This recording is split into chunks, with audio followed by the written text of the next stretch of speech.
18वीं century से पहले बड़े कम एलिमेंट थे, उनको याद करना बड़ा आसान था, उनकी प्रॉपर्टीज। जैसे जैसे एलिमेंट बढ़ते गए जरूरत पड़ी कि इनको क्या किया जाए, क्लासीफाई किया जाए। तो अलग अलग साइंटिस्ट आपने देखे, पहले ट्राइएड डवर्नियर ने दिया, 3 तीर का ग्रुप बनाया। उसके बाद कौन सा, ल्यूलैंड ने कहा कि अगर आप एटॉमिक मास इंक्रीजिंग ऑर्डर में एलिमेंट को अरेंज करते हो तो 8th एलिमेंट जो है वो पहले जैसा आ जाता है, रिपीट हो जाता है। उसके बाद मेंडलीव का एक बहुत बड़ा योगदान था पीरियोडिक टेबल में। मेंडलीव ने देखा कि एलिमेंट को अरेंज करें अगर इसमें in the order of increasing atomic mass, तो वो एलिमेंट जिनकी प्रॉपर्टी सेम है वो अपने आप ही ग्रुप में, किसी फैमिली में या ग्रुप में आ जाते हैं। ठीक है, मेंडलीव ये हमने 10th में भी पढ़े थे, मेंडलीव पीरियोडिक टेबल। तो 11th में अब हम पढ़ेंगे modern periodic table. Modern periodic table जो आजकल हम पीरियोडिक टेबल पढ़ रहे हैं उसके बारे में हम पूरा डिटेल पढ़ेंगे। तो पहले जो मॉडर्न पीरियोडिक टेबल है ये डिपेंड करता है modern periodic law. Modern periodic law पे एक साइंटिस्ट थे जिनका नाम था मॉसले। मॉसले ने क्या किया, एक्सरेज, पता है आपको एक्सरेज कैसे करते हैं? एक्सरेज कैसे करते हैं, कभी करवाया एक्सरे? एक्सरे क्या होता है, आप खड़े हो जाओ मशीन के आगे, वो 1 मिनट तो बहुत ज़्यादा है, वो 2 सेकंड के लिए मशीन ऑन करते हैं, वहाँ से निकलती है रेस और वो पूरा हमारा बॉडी का ढांचा, इवन के हड्डियों का फोटो आ जाता है।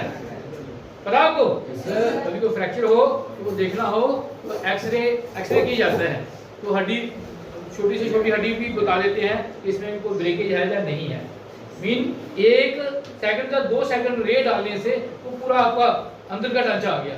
इवन कि आपने कपड़े भी डाले होते हैं, चाहे जैकेट भी डाली हो तब भी अंदर से वो फोटो ले आता है, एक्सरेज।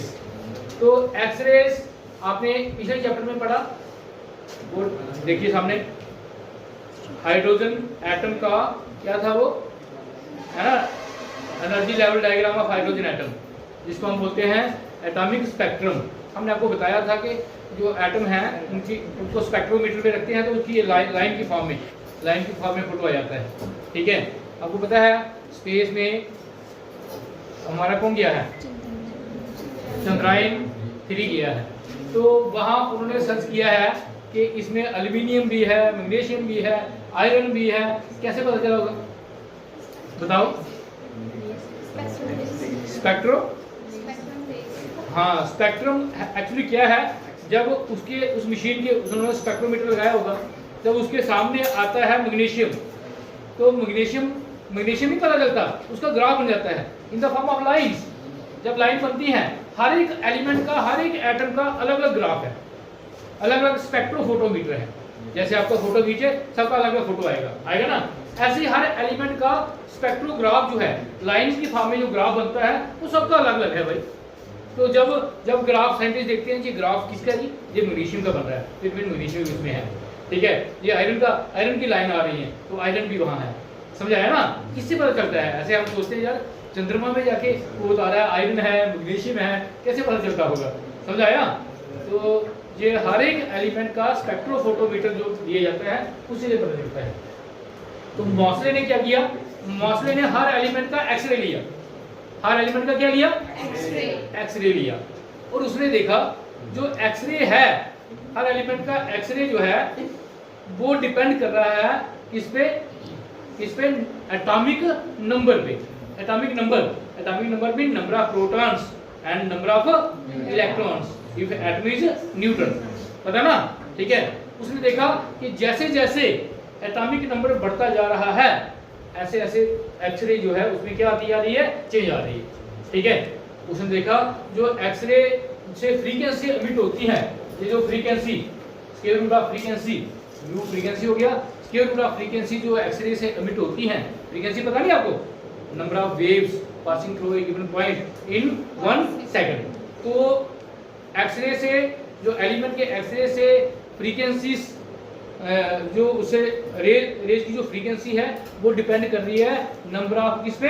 प्रोटॉन्स पे। ठीक है। नंबर ऑफ प्रोटॉन मीन जैसे जैसे प्रोटॉन बढ़ते जा रहे हैं ऐसे ऐसे उसकी फ्रीक्वेंसी भी बढ़ती जा रही है।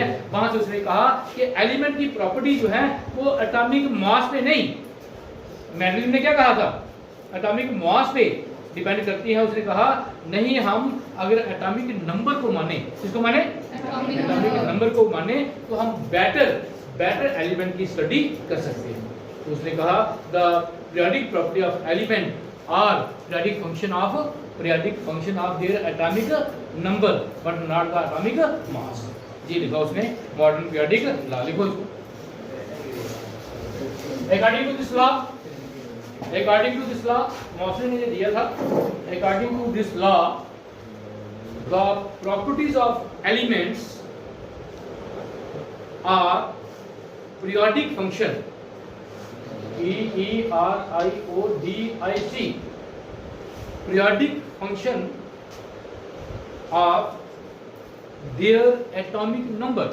It means if elements are arranged in the order of increasing atomic number, the element with similar properties are repeated after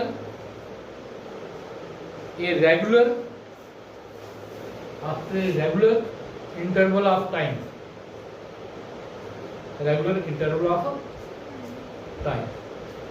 समझाया आपको? उसने कहा कि अगर आप एलिमेंट को अरेंज करते जाओ, किसमें, किसकी फॉर्म में, इंक्रीजिंग एटॉमिक नंबर।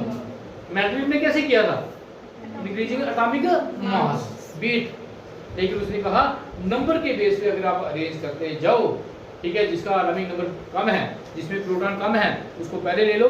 हाइड्रोजन में 1 प्रोटॉन है, हीलियम में 2 है, लिथियम में 3 है, उस हिसाब से अगर अरेंज करते जाओ तो अपने आप ही क्या होता है, हमने देखा कोई एलिमेंट जिनकी प्रॉपर्टी सेम है वो अपने आप ही नीचे एक फैमिली में बनते जाते हैं, एक ग्रुप में बनते जाते हैं, ठीक। और इसी के बेस पे बना हमारा पीरियोडिक टेबल, जिसका नाम डाला गया मॉडर्न पीरियोडिक टेबल,